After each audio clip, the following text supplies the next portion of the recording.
ராமானுஜனுடைய உகப்பான பாசுரம்.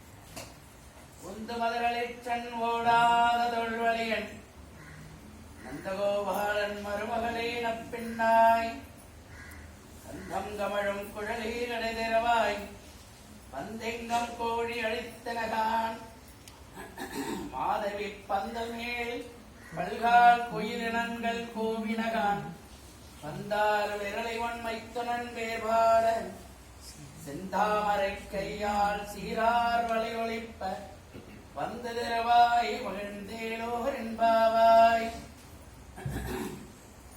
இந்த திருப்பாசனம் ராமானுஜனுக்கு ரொம்ப உப்பான பாசனம். மற்ற எல்லா பாசனமும் இல்லையா? இந்த பாசனம் வந்து அவருக்கு மிக மிக உகப்பான பாசனம்னு எப்படி சொல்ல முடியும் அப்படின்னு கேட்கலாம். இது நிறைய இருக்கு. உபன்யாசத்தில் 3 மணி நேரம் 2 மணி நேரம் பண்ண வேண்டிய ஒரு பாசனம். அப்பேற்பட்ட பாசனம் முக்கியமான 3 செகண்ட்ல மட்டும்தான் சொல்ல முடியும். உந்து மதுரளிச்சன் ஓடாத தொல்வழியன். 100 யானைகள் வந்தா கூட நந்தகோபாலுக்கு எதிர்த்து இருக்கக்கூடிய சக்தி இருந்தது. அப்பேற்பட்ட நந்தகோபால் மருமகளேங்கிற ஒரே சப்தம் அல்ல, ஒரே பாசுரம். 4000 பாசுரங்கள்ல தேடி கண்டுபிடிச்சா கூட மருமகளேங்கிற சப்தம் வந்து திருப்பாடல் மட்டும்தான் வரும். ஏன்னா தாயார் ஆண்டாளுக்கு தான் தெரியும்.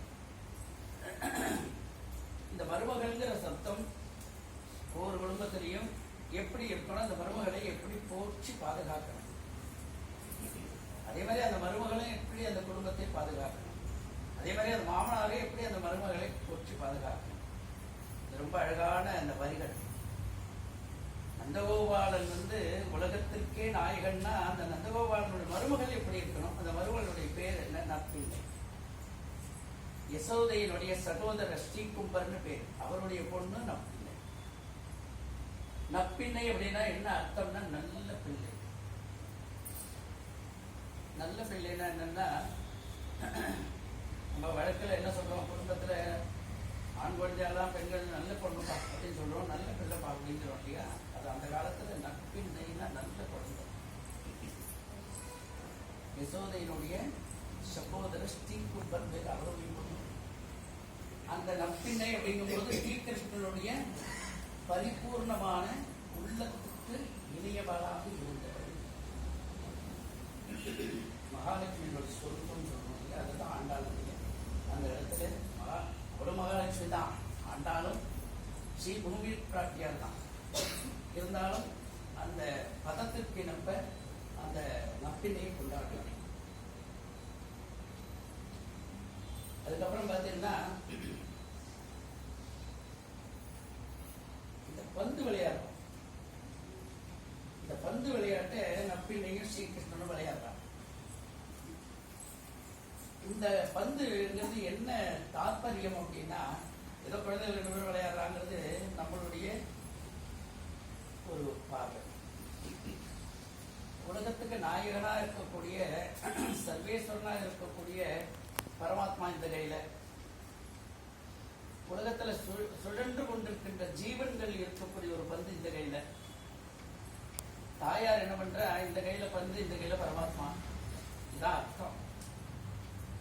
இந்த கையில இருக்கக்கூடிய ஜீவனை பந்து விளையாடு மாதிரி விளையாடி கடைசியில பெருவாள் இடத்தில் கொண்டு போய் சேர்க்கிறார். இதுதான் பந்து விளையாடு, அவளுடைய விளையாட்டு. அதனால்தான் தாயார் போய் சேர்க்கிறோம். இன்னைக்கு தாயார் ரொம்ப ஏத்தம் கொடுக்கிறார். இந்த கையில ஜீவனையும் இந்த கையில பரமாத்மையும் வச்சுட்டு பந்து விளையாடும் பொழுது, பந்துங்கிறது ஜீவன், பகவான்கிறது பரமாத்மா. இந்த மாதிரி பந்து விளையாடும் பொழுது என்ன செய்யறோம், இந்த பந்தை ஓடி போகணும், பெருமாள் எப்படி லாபமும் பிடிக்கிறார் இல்லையா? எல்லா பந்தையும் பிடிக்க மாட்டார், சில பந்தை பிடிப்பார். அதான் ஜீவனுக்கு மோட்சம். அழகான பாசுரம். வந்தார் விரலி உண்மைத்துணர் தேவார்.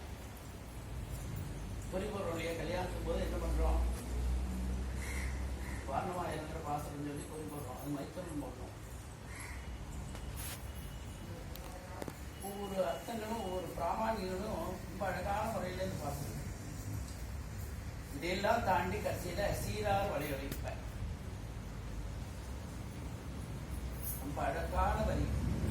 அஸ்த விசேஷம், அதுவும் தாயாருடைய அஸ்த விசேஷம். சீரார் வழிவழி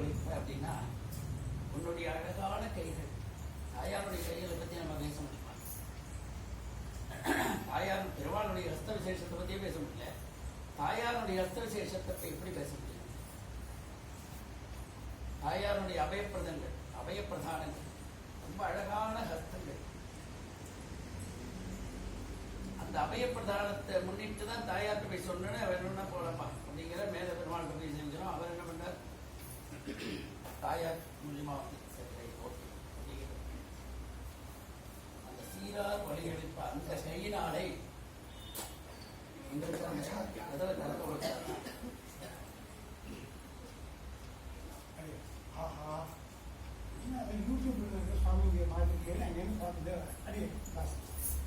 சீரார் ஒளிகளிப்ப அப்படின்னா ஹஸ்த விசேஷம், தாயாருடைய ஹஸ்த விசேஷத்தினாலே எங்களுக்கு அந்த கதவை திறந்து விடக்கூடாதா அப்படின்னா என்ன அர்த்தம்னா, சொர்க்கவாசல் திருவாள் திருவள்ளம்பத்துல நம்மாழ்வாருடைய மோட்சம்.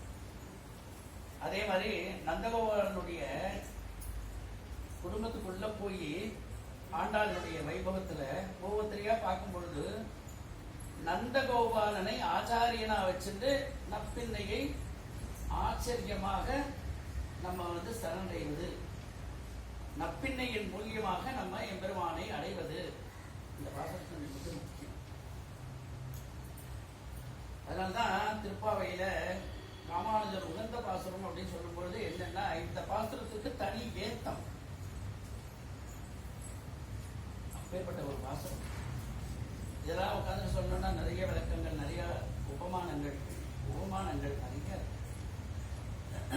ஜஸ்ட் ஒரு சின்னதா சொல்லணும்னா அவ்வளவுதான் சொல்லணும். அதனால ஹஸ்த விசேஷம், தாயாருடைய ஹஸ்த விசேஷம், வந்தார் விரலி, இந்த வார்த்தைகள்லாம் ரொம்ப அவசியமான வார்த்தைகள். நம்ம பந்து விளையாட்டுக்கும் தாயார் பெருமாள் பந்து விளையாட்டுக்கும் வித்தியாசம் உண்டு. ஏன்னா அவ விளையாடுறது எப்படின்னா, உலகத்தில் உள்ள ஜீவன்கள் அனைத்து எம்பெருமானுடைய போய் சேரும். இதுல பெரியவர்கள்லாம் பெரிய விளக்கங்களோடு சொல்வாங்க. நம்ம அத்தனை பேருமே ஜீவாத்மா, அவனை நோக்கிதான் பார்ப்பாங்க. அப்படிங்கும் பொழுது அந்த ஜீவனையும் பரமாத்மா சேர்க்கிறது தான் திருக்கல்யாண உற்சவம். இதைத்தான் ஆண்டாள் கடைசி நாள் போகி இன்னைக்கு என்ன பண்றாங்கன்னா, கல்யாண உற்சவம் போய் பண்ணிட்டு, அந்த கல்யாண உற்சவம் கூட எப்படின்னா, இவங்கெல்லாம் ஒண்ணு சொல்றேன், இந்த கோயில எப்படி கொண்டாடுறாலும் தெரியாது, ரொம்ப நாள் ஆச்சு. ஆரம்பிச்சது வேலையை இப்ப நடக்கிறது இல்லை. ஆண்டாள் பெருமாள் கல்யாண உற்சவங்கிறது அந்தர்யாமித்துவம், திருமங்கலிதாரன் கிடையாது. தாயார் பெருமாள்ங்கிறது தான் கல்யாண உற்சவம். ஆண்டாள் கல்யாண உற்சவங்கிறது நேர மாலை மாத்திப்பா பரியங்கத்தில் போய் சேர்ந்துருவாங்க. இதுதான் உண்மையான ஆத்மார்த்தமான சொருவம், போய் பரமாத்மான போய் சேர்றது. இந்த பேரும் மாலை மாத்தி எல்லா விதங்களையும் என்ன நடப்பாண்டிங்கன்னா, ஆண்டாளும் பெருமாளும் எதிரெதிரமா மாலை மாத்திப்பா, கீழே இறங்குவா. அடுத்த செகண்ட் ஆண்டாள் பெருமாளுக்கு ஆத்மஸ்வரூபமா போய் சேர்ந்துருவா. சில இடங்கள்ல விளையாடம் பண்றோம், அது நம்ம ஆத்ம திருப்திக்காக பண்றோம். இதுதான் இந்த பாசுரத்துல ரொம்ப அழகான முறையில இந்துமத பாசுரத்துல எப்படி இந்த ஜீவன் பரமாத்மாட்ட போய் சேர்ந்து, பரமாத்மா இதை எப்படி உகப்பாக ஏற்றுக்கொள்கின்றான். இதைத்தான் தாயார் மூலியமாக நமக்கு அபயப்பிரதானம். எதுக்காக சொல்ல தாயாருடைய ஹஸ்த விசேஷம். அந்த ஹஸ்த விசேஷத்துக்கு உல்லாச பல்லவித பாலித சப்தலோகி நிர்வாக கோரமித நைமகடாட்சலீலா ஸ்ரீரங்க கர்ணியதல மங்கள தீபரேகா. உலகத்தில் உள்ள தீபங்கள் அனைத்து எரிவது யாராலன்னா ஸ்ரீரங்கம் வெங்கநாயக தாயாருடைய கலசத்தில் எரியக்கூடிய தீபம் அனைத்து விதேசங்கள், அனைத்து கிரகங்கள்ல எரிய, சப்த லோகங்கள்லையும் எரியறது ஆளவந்தார் சத்துஸ்லோக ஸ்லோகம். அதனால ஆளவந்தாரனுடைய ஸ்லோகத்தையும் தாயாருடைய வைபத்தையும் பார்க்கும்போது இன்றைய பாசுரம் எவ்வளவு மகத்தானது, அதுக்கு ஈடு கிடையாது.